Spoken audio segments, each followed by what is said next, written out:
नमस्कार बच्चों, ये हिंदी का खंड 3 है। खंड थर्ड भाषा परीक्षण। तो भाषा परीक्षण को लैंग्वेज टेस्ट कहते हैं इंग्लिश में। भाषा परीक्षण और लैंग्वेज टेस्ट एक ही बात है। खंड का मतलब होता है सेक्शन। सेक्शन थर्ड में आपके 3 सेक्शन होंगे, first second third. Third section में ऐसा आपका अनुच्छेद आएंगे। अनुच्छेद को आर्टिकल कहते हैं हिंदी में, ठीक है। अब ये जो अनुच्छेद है इसको पढ़ के और इसमें जो क्वेश्चन आएंगे उनको आपका उत्तर देना है। तो ये अनुच्छेद को पढ़ने के लिए अपन इसको ध्यान से 2-3 बार पढ़ेंगे और पढ़ने के बाद में इसके जो उत्तर हैं उनके अपन जवाब देंगे सही। तो ये एक अनुच्छेद है, अनुच्छेद को बोलते हैं आर्टिकल। तो ये मैं आपको पढ़ के बताता हूँ। समीर का जन्मदिन था। समीर का जन्मदिन था, उसके सभी मित्र और संबंधी एकत्रित हुए थे। उसे कई भेंट मिली, उसमें किताबें, खिलौने और कपड़े थे। समीर की चाची ने उसे एक आश्चर्यजनक भेंट दी। वह था गुलाब का पौधा। गुलाब का पौधा, ठीक है। समीर को चाची की भेंट सबसे अधिक पसंद आई और वह भागकर बगीचे में गया और उसने वह रोप दिया। समीर रोज ही उसे सींचता था। वह जो ही सुबह जागता भागकर देखने जाता कि वह कितना बड़ा हो गया है। एक दिन उसने देखा कि 2 छोटी कलियां बाहर झांक रही थी। वह कलियों को सुंदर पीला गुलाब बनते देखता रहा। वह प्रसन्न और रोमांचित था। उसने अपनी 2 छोटी कलियां बाहर झांक रही थी। वह कलियों को देखकर पीला गुलाब बनते देख रहा था। वह प्रसन्न और रोमांचित था।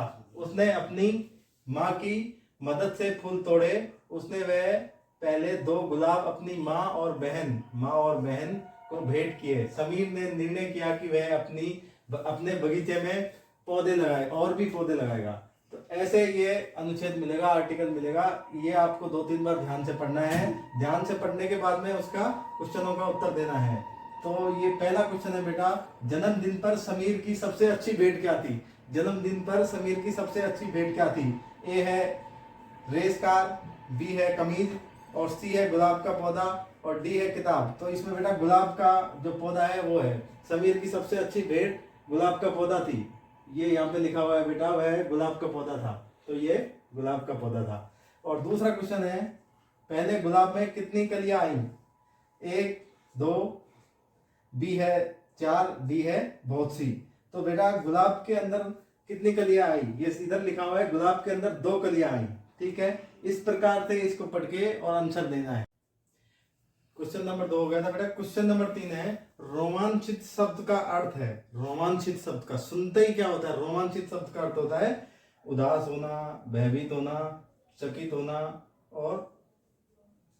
उत्तेजित होना। तो रोमांचित शब्द का अर्थ है बेटा उत्तेजित होना, ठीक है।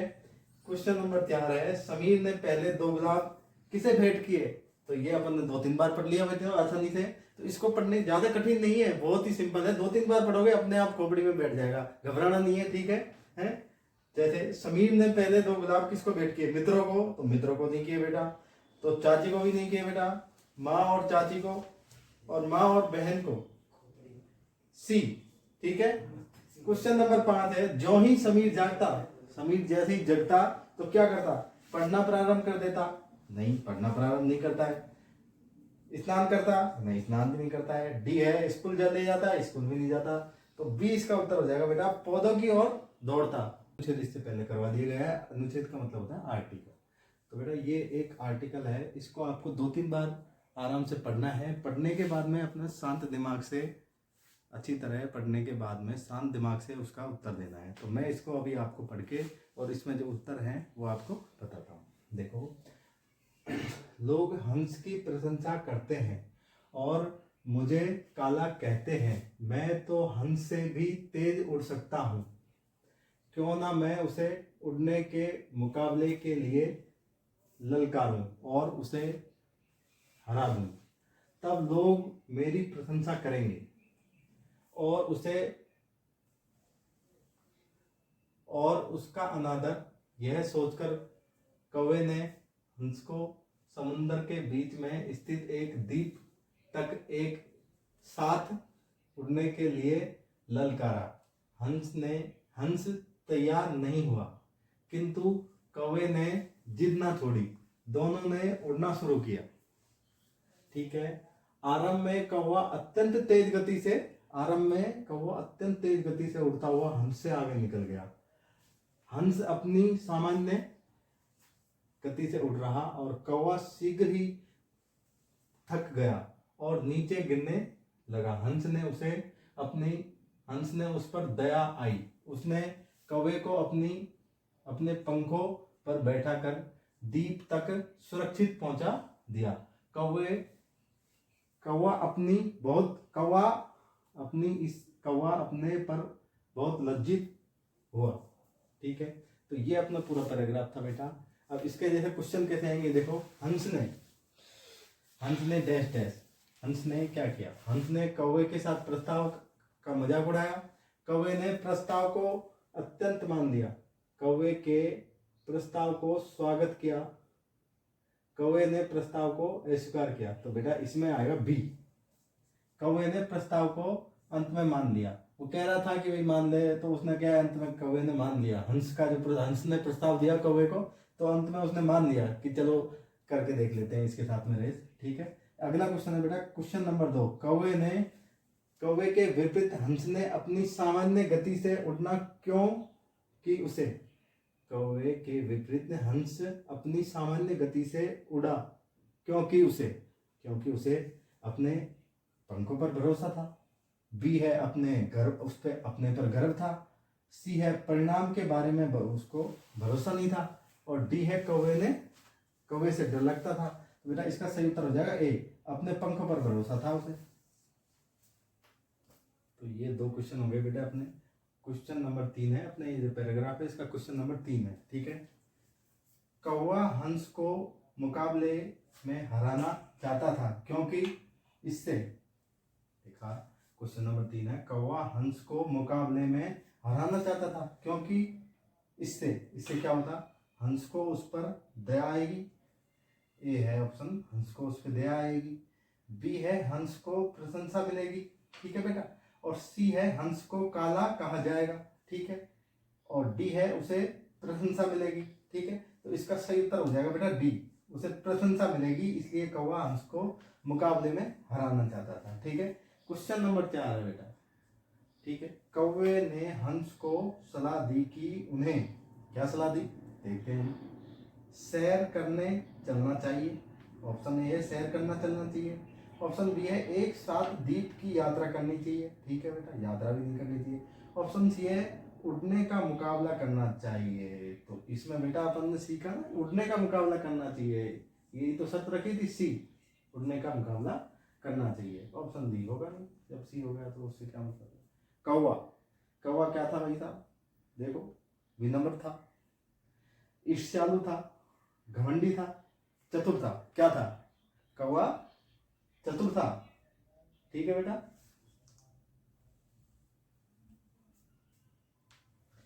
क्वेश्चन नंबर 4 कर लिया बेटा। क्वेश्चन नंबर 5 है कौवा के बारे में पूछ रहा है बेटा। ये कौवा क्या था? विनम्र था, ईर्ष्यालु था, घमंडी था या चतुर था? तो इसमें बेटा इसका सही उत्तर हो जाएगा बी, कौवा ईर्ष्यालु था। क्या था? ईर्ष्यालु था।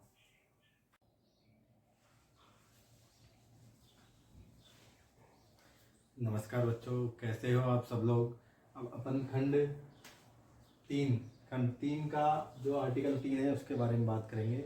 2 आर्टिकल मैंने आपको पहले बता दिए हैं वीडियो में, तो उनको आप देखिए, वो एग्ज़ाम की दृष्टि से बहुत महत्वपूर्ण है। और ये तीसरा आर्टिकल मैं आपको एग्ज़ाम की दृष्टि से जो अपना 29 मार्च को जो एग्ज़ाम है, 29 अप्रैल को जो एग्ज़ाम है, उसमें आने वाला महत्वपूर्ण ये अनुच्छेद है, तो इसके बारे में आपको बताता हूँ। गालिब उर्दू के मशहूर कवि थे, उनको आम बहुत प्रिय थे, उनके दोस्त को आम पसंद नहीं थे। एक दिन गर्मी में गालिब अपने दोस्त के साथ उनके घर छत पर बैठे हुए थे। वहीं सड़क के किनारे आम के छिलकों का एक ढेर पड़ा था। इतने में ही एक गधा आया, उसने आम के छिलकों को सूंघा और चला गया। गालिब के दोस्त ने कहा, देखो, गधे भी तो आमों को पसंद नहीं करते। गालिब मुस्कुराए और बोले, हाँ गधे आम पसंद नहीं करते। ये इतना छोटा सा अनुच्छेद है, इसको अपन ने पढ़ा, इसको आपको 2-3 बार पढ़ना है। पढ़ने के बाद में इसके जो क्वेश्चन निकलेंगे उनका अपन आंसर देंगे बेटा। तो पहला क्वेश्चन है बेटा, 1 नंबर क्वेश्चन है, निम्नलिखित में से इस कहानी का कौन सा शीर्षक सबसे उपयुक्त है? विनोद प्रिय गालिब, गालिब का फलों से प्यार, गालिब का कविता से प्यार, गालिब का आमों से प्यार। तो इसका सही उत्तर बेटा ये हो जाएगा ए। ठीक है, विनोद प्रिय गालिब। ठीक है, क्वेश्चन नंबर 2 है बेटा, क्वेश्चन नंबर 2, आम के छिलकों का ढेर कहाँ पड़ा था?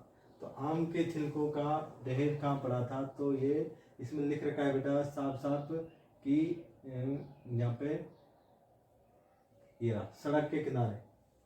तो इसका सही उत्तर हो जाएगा बेटा सी, आम के छिलकों का ढेर कहाँ पड़ा था? सड़क के किनारे। ठीक है, ये उसका सही उत्तर हो जाएगा सी। क्वेश्चन नंबर 3 है बेटा, क्वेश्चन नंबर 3, हाँ गधे आम पसंद नहीं करते, इसका अर्थ है कि, क्या अर्थ है? कवि लोग आमों को पसंद नहीं करते हैं। ठीक है, मूर्ख लोग आमों को पसंद नहीं करते हैं। तो इसका सही उत्तर है बेटा बी, मूर्ख लोग आमों को पसंद नहीं करते हैं। ठीक है, अगला क्वेश्चन है क्वेश्चन नंबर 4, देखो गधे भी आमों को पसंद नहीं करते। यह गधा सूचक है। गधा किसका सूचक है यहाँ पे? तो बेटा इसमें गधा है तो किसका सूचक है? एक मूर्ख जानवर का। तो बेटा एक ये मूर्ख जानवर का। ठीक है बेटा, ये एक मूर्ख जानवर का सूचक है। क्वेश्चन नंबर 5 है, छत पर दोस्त के साथ गालिब क्या कर रहे थे? छत पे दोस्त के साथ गालिब क्या कर रहे थे? तो छत पे बैठा हुए अपने दोस्त के साथ बातें कर रहे थे। सी हो जाएगा इसका बेटा, वो अपने दोस्त के साथ बातें कर रहे थे। तो ये अपना जो है अनुच्छेद 3 है बेटा, ये एग्जाम की दृष्टि से अति महत्वपूर्ण है। ये इसको आप 2-3 बार पढ़ के और आराम से इसका क्वेश्चनों का आंसर दे सकते हैं। और ये महत्वपूर्ण है, ज़्यादा कठिन आता नहीं है। ये आपको बता दिया था, ये है क्या कहते हैं, आर्टिकल नंबर 4। आर्टिकल मतलब अनुच्छेद, अनुच्छेद कह दो चाहे आर्टिकल कह दो, एक ही बात है। ठीक है, खंड का भाषा परीक्षण टेस्ट का आर्टिकल नंबर 4, ऐसे 3 करवा दिए मैंने पहले। और चौथा ये है, 4 आर्टिकल आएंगे आपके खंड 3 के भाषा लैंग्वेज टेस्ट, भाषा परीक्षण के। ठीक है, तो ये चौथा मैं आपको करवाता हूँ बेटा। देखिए, मनुष्य एक और तो विज्ञान पर निर्भर होता चला गया, दूसरी ओर उसका लोभ भी बढ़ता गया, उसकी शारीरिक शक्ति भी घटती चली गई। अब 10-5 कोस चलना भी उसके लिए दुर्भर हो गया। उससे अब ना गर्मी सहन होती है ना सर्दी। शारीरिक परिश्रम का उसके जीवन से लोप होता जा रहा है। अधिकांश काम वह मशीन से करने लगा है। इससे उसका बौद्धिक व्यायाम बढ़ गया है। बौद्धिक व्यायाम ने उसके मस्तिष्क में तनाव पैदा कर दिया है। इस तनाव ने उसे अनेक बीमारियों का शिकार बना दिया है। ठीक है, तो ये अपना अनुच्छेद 4 था, ये जो मैंने आपको बता दिया। अब इसमें क्वेश्चन किस प्रकार बन रहे ये मैं अभी आपको बताता हूँ। ठीक है, पहला क्वेश्चन है बेटा, आदमी के लिए 10-5 कोस पैदल चलना मुश्किल हो गया है, क्योंकि 10-5 कोस चलना आदमी के लिए क्यों मुश्किल हो गया है?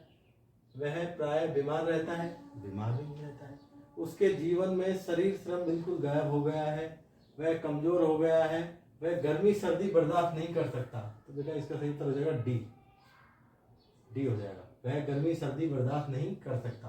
ठीक है, अगला क्वेश्चन है क्वेश्चन नंबर 2, मनुष्य के मस्तिष्क में तनाव क्यों पैदा हो गया है?